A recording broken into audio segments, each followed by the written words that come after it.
안녕하세요. 생활법 김경숙 법무사입니다. 오늘은 개인 파산 및 면책 신청 시 면책 불허가 사유에 대해서 소개하도록 하겠습니다. 신청 채무자가 정말 주의할 부분이겠지요. 먼저 첫 번째로 채무자가 자기 재산을 숨기거나 다른 사람의 명의로 변경하거나 헐값에 파는 행위는 당연히 면책 불허가 사유가 될 수밖에 없죠. 두 번째로 채무자가 채무를 허위로 증대시키는 행위, 당연히 일반적인 사고에서도 받아들이기 힘든 부분이겠죠. 그리고 채무자가 가다한 낭비 또는 도박 등으로 현저히 재산을 감소시키거나 가대한 채무를 부담하는 행위입니다. 이 부분에 대해서는 사회 문제로도 이슈화됐던 게 뭐냐면 주식의 단타 수익을 얻기 위해서 투자를 하거나 그만큼 또 손실이 발생하는 경우, 또는 코인 같은 가상화폐를 투자를 해서 손실 발생해서 그만큼 채무액이 증가되는 행위에 대해서는 면책 불허가 사유가 될 수 있기 때문에 주의해야 할 부분입니다. 그리고 채무자가 신용거래로 구입한 상품을 현저히 불리한 조건으로 처분하는 행위입니다. 한 가지 예로 어떤 거냐면 신용카드로 다량의 금을 매입한 이후에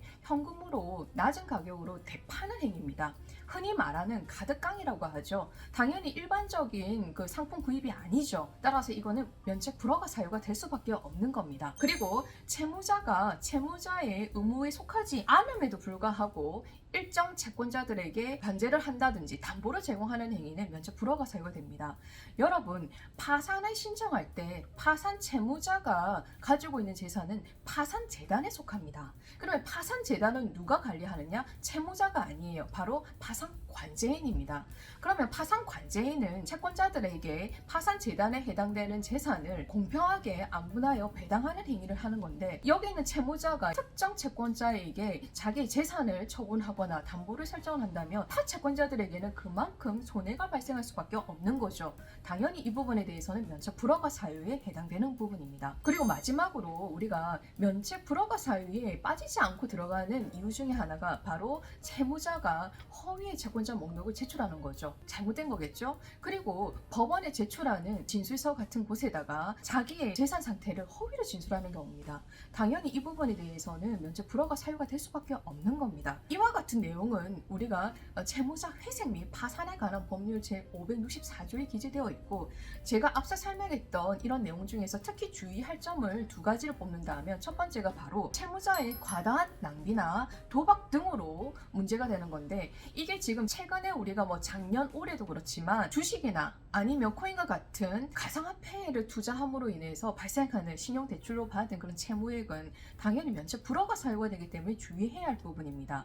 그리고 두 번째, 바로 여기 있는 것은 채무자가 파산의 선고를 받기 전 1, 2년 전에 발생하는 이러한 내용에 대해서, 즉 채무자가 자기가 지급 불능 상태를 숨기고 채권자들에게 돈을 대출을 받거나 빌리는 행위에 대해서는 면책 불허가 사유가 됩니다. 이에 대해서 법원은 파산 신청을 한 날로부터 한 1, 2년 전에 발생하는 채무액에 대해서는 그 돈의 사용처와 그리고 사용한 거에 대한 소명 자료를 엄격하게 요청을 합니다. 이에 대해서 채무자는 당연히 이 부분에 대해서 카드를 돌려막기 했다든지 기존에 있는 채무액을 대환해서 막 창환을 했다든지 그런 내용에 대해서 누구나 객관적으로 이해할 수 있는 내용을 제출을 해야 되는 부분이죠.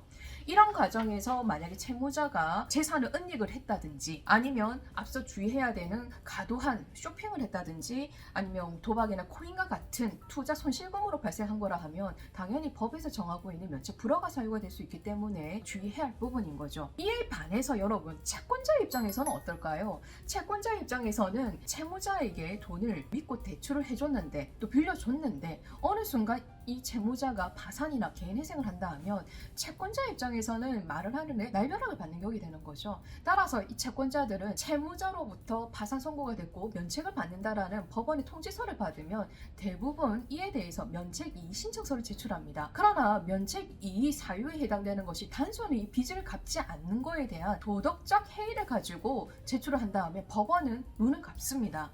따라서 채권자는 지금 제가 앞서 열거했던 면책 불허가 사유에 해당되고 또 그에 대한 객관적 자료를 제출을 한다 하면 법원에서는 어느 정도 법원의 심리를 통해서 판단을 합니다. 그래서 채권자도 그에 대해서 잘 대응을 하셔야 되는 거겠죠. 그러면 지금 우리가 하고 있는 채무자의 입장에서는 어떨까요?